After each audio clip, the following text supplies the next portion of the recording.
Everybody, and welcome back to another episode of the Speak Plainly podcast, where we speak plainly about things that matter. I'm your host, Owl Medicine, and in today's podcast, we are going to be basically doing some critical thinking through these concepts of introversion and extroversion. And what I'm going to be doing today is I'm going to walk us through these critical thinking steps to evaluate, is introversion and extroversion even real? What does it really mean? Because my personal philosophy on this is you're probably not an introvert, you're probably antisocial. And there's a big difference between the two. I think the way that we conceptualize introversion and extroversion creates some problems for us as a society, and especially for those of us that are healing from trauma. So we're going to walk through kind of the current zeitgeist pop psychology commentary as to what exactly an introvert and an extrovert is. Then we're going to just briefly look at what that really means on a biological level. And then we're going to zoom out for a second, and we're going to look at the species as a whole and what makes sense for us. And then we're going to consider conditioning. And when we look at all of these things together, we're going to, I think, by the end, I ought to be able to convince you that there's a good chance that the people that you think of as extroverted maybe aren't extroverted, and the people that you think of as introverted, including yourself possibly, are not introverted. Now, these terms that we think of as introverted and extroverted have a lot more to do with pro-social or antisocial behaviors more than it does what is termed a social homeostasis. So, to start us off, what is an introvert? What is an extrovert? When most of us think about what an introvert is, we think about the quiet person, the shy person who's sitting on the edge of the party or doesn't go at all and would prefer to stay home. We think of the homebody, that quiet, shy person who keeps to themselves and doesn't really enjoy social engagement. And when we think of the extrovert, we think of the life of the party. We think of somebody who's loud. We think of somebody who's full of life and needs to be around other people. They have to be around other people in order for them to feel good or to feel whole or happy or healthy. And I think that that's wrong. The cliches that we have for what is an introvert and extrovert are really basic, and that's what cliches are. They're stereotypes, right? So we're trying to kind of synthesize a collection of behaviors and label it something so it's easy to talk about. And when we do that with introversion and extroversion, I think what we're mixing up is social behaviors versus a social homeostasis. And when we think about social behaviors, we have to consider conditioning. And the social homeostasis, we also need to consider conditioning, but it's more of a downstream, indirect association or correlation rather than a direct one. Basically, it just takes a little longer for our social homeostasis stuff to switch, because when we're talking about social homeostasis and we're getting into the nuts and bolts, we're really talking about dopamine release, and the homeostasis part really being about the number of dopamine receptors that are in the brain. So social homeostasis is this concept that makes sense because we as a species grew up with nature in large groups. We come from monkeys, right? So throughout time, from the time that we were monkeys till now, we've depended upon each other for our safety, for our food, for working together to have villages, to collect food, to hunt, to do everything, to build cities and roads and bridges and barns. We've always depended upon each other. And this is the first and most fundamental point of why I don't believe introversion, the way that we view it, like kind of societally, even really exists. I do believe that there are introverts and extroverts, and I believe that the difference between them is quite small. But social homeostasis is this concept that every human being, because we're a social species, has to have some level of social engagement in order to maintain homeostasis, right? Homeostasis being like, I'm good all on my own, in the most generic terms.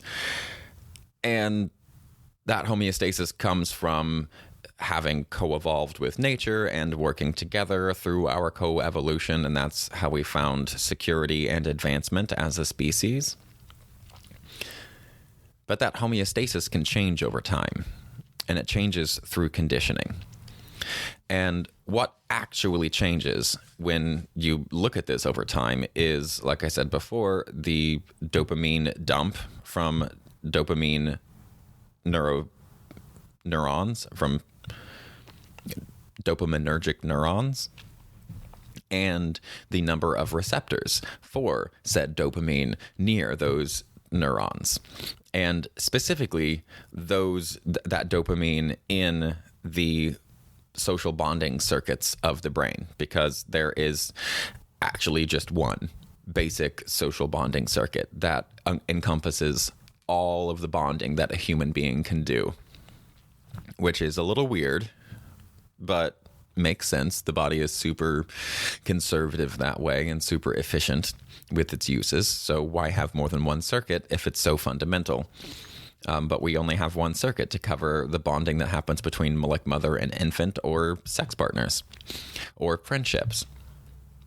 But within the center of that circuit, we're looking at the dopamine release versus the dopamine release from dopaminergic neurons for introverted and extroverted people. And really what's happening inside somebody who is actually introverted is that they're producing more dopamine than their extroverted counterparts given from a given social interaction. That sounds kind of backwards, but it's not. Introverts produce more dopamine per social interaction, which gives them that sense of satisfaction. And these we know has been validated through neuroimaging. But what I find interesting here is that they're talking about dopamine in most of these, and Andrew Huberman, Dr. Huberman in the Huberman Lab podcast also covered a bit of this from a different angle, just kind of purely from the nuts and bolts biological or neurobiological angle. And that was a really cool podcast. But what happens, and even he focused on dopamine, and he said, but there's a bunch of dopamine that gets dumped in the introverts, which makes sense because they get more satisfaction. They get more satisfaction from a given social interaction, and that's why they need less, right? Whereas the extroverted person will produce less dopamine per social interaction, and therefore need more social interactions in order to reach social homeostasis. So I know it sounds a little weird, but it's backwards, but it does make sense. The thing that I want them to do more studies on that I didn't find enough information of was serotonin, because serotonin is this satisfaction. Serotonin is associated with this satisfaction, and oxytocin with bonding. And so just looking at the dopamine there doesn't really make sense, although they were looking at bonding specifically, and dopamine is a necessary part of bonding along with oxytocin. But I would like to see more studies where they're looking at serotonin levels that are created or dumped by serotonergic neurons in those same parts of the brain, because I think that would be a more accurate yardstick for whether a person is actually introverted and extroverted. Now, both of them together are probably a better yardstick than either separately, but I digress. Now we've covered, we know the cliches, right? We've covered the cliches of the introversion and like the introvert and the extrovert. And it's basically the introvert is quiet and shy, and the extrovert is loud and not shy and very much a people person.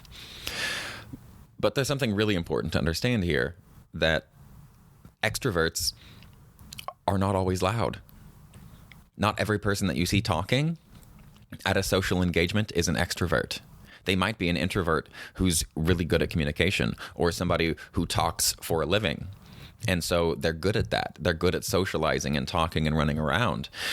Myself included, I'm one of these people that will be incredibly social in a social engagement, in a social interaction. I can run around and talk to folks, and I can be super social. I can be a little social butterfly. My favorite is to get into a one-on-one conversation with somebody that goes really deep. That's my next favorite. Well, that's actually my favorite. The next favorite's floating around until I find somebody to do that with.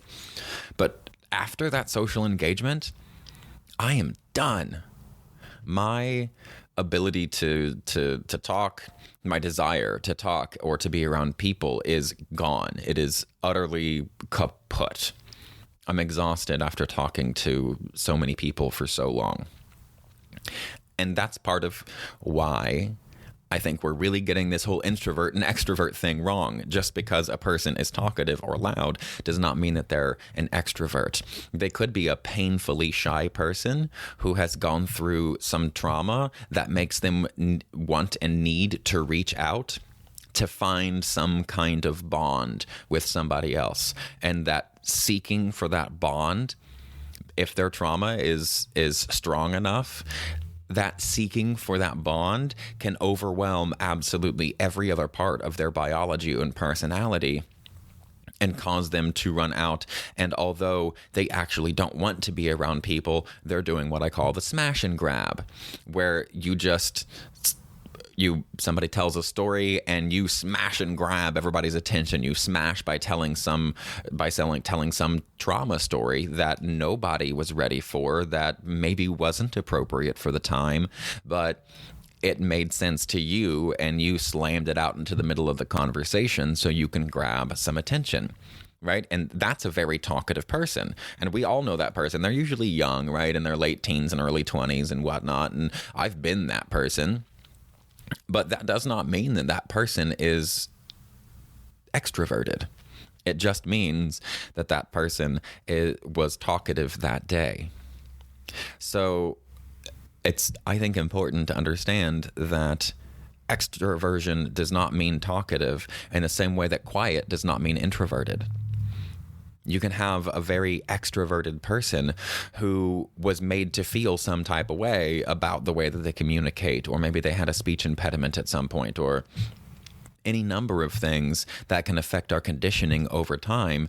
But a person who is extroverted, really what that actually means biologically in reference to the social homeostasis is that they just need a little bit more social engagement in order to fill their social batteries.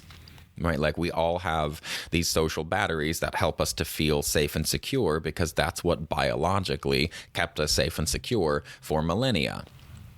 And if we start to feel off, we can just re-up that and we feel better. We fill our social batteries. Introverts fill them with less engagement, and extroverts fill them with slightly more engagement. But this concept that an introvert is quiet or an extrovert is loud is absolutely wrong. We know this just by talking to introverts and extroverts, especially anybody over the age of 35 or 40. Because you start to really recognize that a lot of our behaviors and patterns of behavior come from compulsively seeking to change the ending of a traumatic event from our past. So an introverted person isn't necessarily quiet. You can have a person who walks up to you, and you have one conversation, and they had a great time in that one conversation in the grocery line, and they went home, and that was enough for them for a week. But they talked and talked and talked, and you guys had a great time, and it was done. But because they only needed one interaction over the course of 2, 3, 4, 5 days, whatever, that is what would make them an introvert rather than an extrovert. But they were talkative. So this concept of loud and extroversion is not correlative. This concept of introversion and quietness is not correlative. There is some parallels, but it's not actually a correlation. Some associations, sure, not a correlation. And I think that's really, really important, because most of the way that we act and behave, like I said, especially for those of us with much trauma in our past, up until the age of 30 is mostly just compulsively reliving those experiences and trying to change the ending. Hopefully we're aware of that and we can do that consciously. If not, we just keep playing out the same behaviors over and over and over and over again, and nothing ever changes.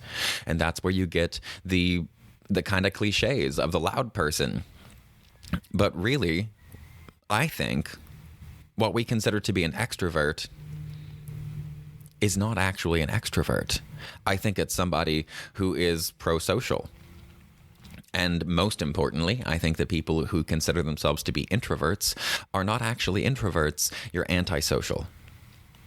And this is really fundamentally important for growth and healing, because if you checked out the last episode, if you checked out the episode on polyvagal theory, then you understand that we have 3 branches of the vagus nerve. We have the socialization ventral branch, we have this middle branch that's sympathetic, and we have this dorsal vagal branch that's parasympathetic. And that social branch is what gives us a dimmer switch on the other 2. Otherwise, it's just on and off, because we grew up talking about fight and flight and rest and digest, but that's not actually the correlation either. It's fight and flight and freeze and fawn are the correlation. Play and sex are the opposite of rest and digest. Those are the actual correlations. And without proper bonding and social engagement, social bonding, this social homeostasis that can only happen through engagement of that ventral vagus, this social bonding thing that is exclusive to mammals in our biology. Without proper engagement of that channel, then we are guaranteed to be either stuck in sympathetic or parasympathetic. And I don't mean fight and flight or rest and digest. I mean fight and flight or freeze and fawn. Total immobilization. You're either mobilizing to deal with a threat directly, or you're immobilizing to deal with the threat through fawning and freezing. But your body shuts down. That's where we get the Crohn's and the IBS and all that sort of thing. Without the proper socialization of that ventral vagus, we don't have a dimmer switch. The dimmer switch allows us to access the blended states, and the blended states of parasympathetic and sympathetic are rest and digest for the dorsal vagal and the sympathetic vagus, whereas the sympathetic vagus and the ventral vagus are still sympathetic and parasympathetic, but those together are fun, play, and sex. Those are the blended states, and we want to be able to play and have sex, and we want to be able to rest and digest. And in order to do either of those, we have to engage this front social engagement circuit. So the reason I say that I don't think introverts exist is because the way that we talk about introverts. We've already covered it's not about quiet and loud. So when I say introverts don't exist, what I mean is most of the people who consider themselves introverts, I don't believe are introverts. They're antisocial. And the reason is totally understandable. It's through conditioning, right? If we have a rough start, a rough childhood, and everybody does to some degree or another, we learn not to rely on other people. We couldn't rely on our caregivers as infants, and that is the root of our antisocial behaviors, because the body, through polyvagal theory, we learned always moves through that hierarchy in the exact same order. First social, then sympathetic, then dorsal. So first ventral, then sympathetic, the middle, and then dorsal, every single time. That is the hierarchy that our biology is programmed to move us through whenever we detect a threat. Whenever we are in stress, we're in stress because we detect a threat. And when that happens, the first response that our body has is to socially engage, to move closer to our friends, to move closer to the family, to move closer to the other monkeys. If there is a lion off in the distance, you can just kind of scoot your way back to the center of the group, and there's safety in numbers, right? And the threat at that point isn't too terribly awful high, hopefully. But that's always the first step. And then after that, you're like, oh, well, now it's closer. We move into fight or flight. And if we feel that that is not a strategy that can work for one reason or another, and our body will decide for us to move us into an immobilization strategy, and we move into freeze or fawn. We do not move into rest or digest. So over time, because we don't have proper bonding with our caregivers, we're not securely attached. If you don't know attachment theory, there's this secure attached, insecure attachment. I'm not going to go into all of that now, but if you're not securely attached, what that means is that first attempt to find safety through socialization, through that ventral vagus, failed from the time that you were a baby. It proved itself not typically reliable, because mom worked swing shifts, or was a single mom, or because she was depressed, or because you were a foster kid, or because of any number of reasons you weren't able to bond well with your caregiver. Over time, your biology stopped trying to bond to find safety. And this is another fundamental principle of polyvagal theory. If that is the case, and trying to find safety through bonding doesn't work, then we will find safety through survival mechanisms each time. That means turning off that social engagement and only being in fight and flight, or freeze and fawn, not rest and digest. You're only in a mobilized state to deal with stress, or you are in a immobilized state to deal with stress. And this is where we get our anxiety and our depression. This is where we get bipolar disorder, going from one to the other, because we spend so long immobilized in a depressive states that we try to counterbalance that by doing stuff and being better and being good and happy when we're in our positive states. And that's the swings from depression to mania, if you want to use those words. So what I think has happened in most people who consider themselves introverts, many of them, not all, but many, may not actually have been introverts to begin with. They may have become introverted over time because they learned through experience and conditioning that social engagement is not a reliable way to find safety. So they just stopped trying to be around people. And that's totally understandable. Unfortunately, here's where the rubber meets the road. Without social engagement, without the engagement of that ventral vagus mechanism, there is no way to get into sex and play or rest and digest. We're stuck forever in either everything is fine, or we have a thought and then suddenly we're tossed either into a state of immobilization or a state of hypermobilization, which means we can never get out of it. If we choose to consider ourselves introverted when we're actually antisocial, that is a recipe for disaster for everyone across the board, period, the end. Because if you think you being antisocial is the same as being introverted, then you'll be like, well, I'm just introverted. That's fine. I don't have to change that. And no, you don't. However much social engagement you need in order to fill your social batteries to reach this social homeostasis, that's great. That's fine. That's you. Do you, boo-boo. I don't care what it is. I don't care how much or how long or how many engagements it takes or how sparse they are. I really don't. But that's not what's happening. The people who consider themselves to be introverted are usually introverted because they're antisocial. And then if you don't engage that social, you're going to be stuck in anxiety or depression for the rest of your life. For the rest of your life. Do you hear that? And I'm not trying to be, I don't know. I'm not trying to be anything other than really fucking honest right now.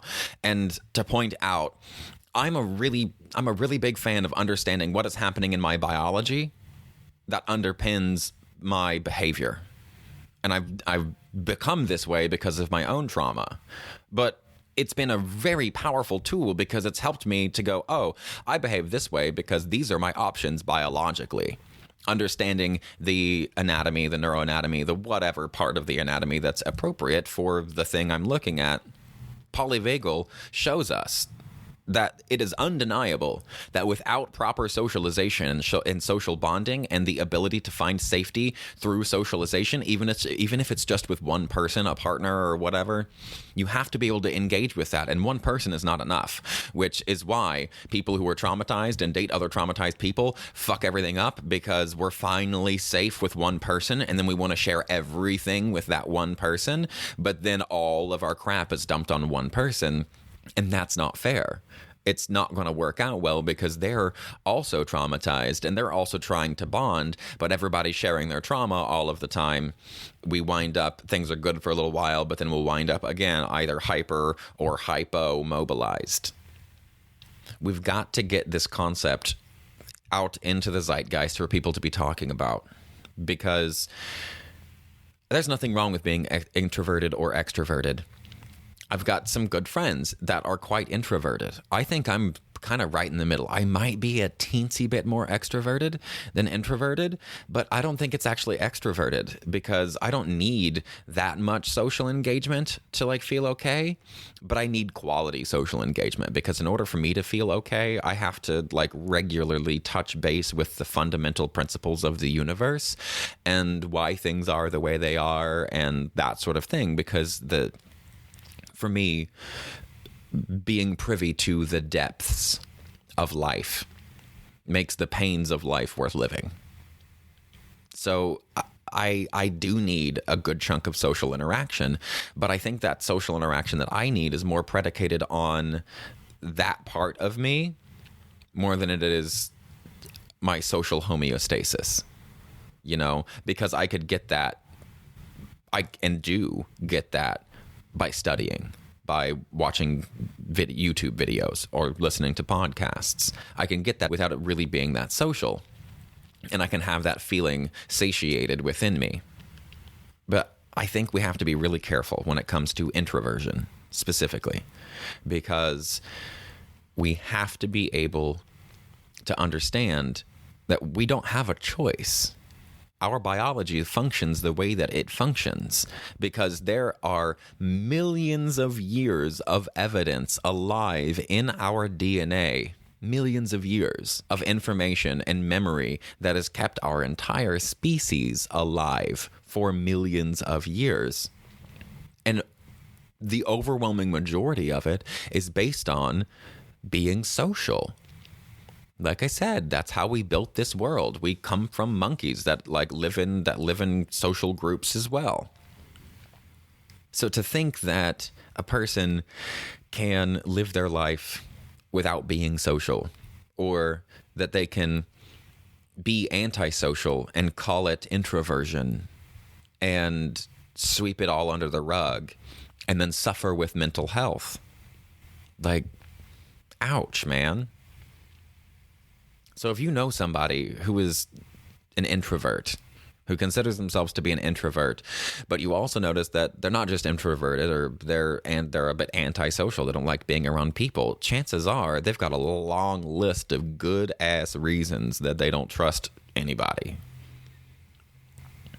But without learning to trust at least a couple of folks, they are guaranteed to spend the rest of their lives back and forth, flipping between hypo and hypermobilized for everything that stresses them out. For everything.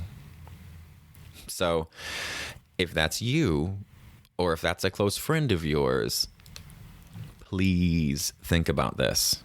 Please, from the bottom of my heart, think about this. Are you introverted or are you antisocial? Because one of them is fine. Both of them are fine in some ways. But when it comes to mental health and living a fulfilling life, being an introvert or being an extrovert really doesn't matter. But being antisocial does. So don't excuse your fear of people because of your bad past with introversion, because they're not the same. They're not the same at all. One is just a part of you. The other is a reaction. It's conditioning to a long list of bad shit that's happened. And you've earned it, and you've earned the right to have some distance from that. But if you continue down that path of antisocial and just being like, well, this is me, you're fucking yourself. And that's biology. Thank you so much for listening today. I hope that you enjoyed this podcast. It's a little bit of a shorter one, but I'm glad, and it feels like this one went pretty well. I feel like I have a tendency to wander sometimes, and this one felt pretty direct, right to the point. So if you enjoyed this podcast, consider becoming a Patreon member or consider buying me a coffee. All of the links are down below. Thank you for hanging out with me today. I hope you have a marvelous week. And remember, stay curious and stay uncomfortable.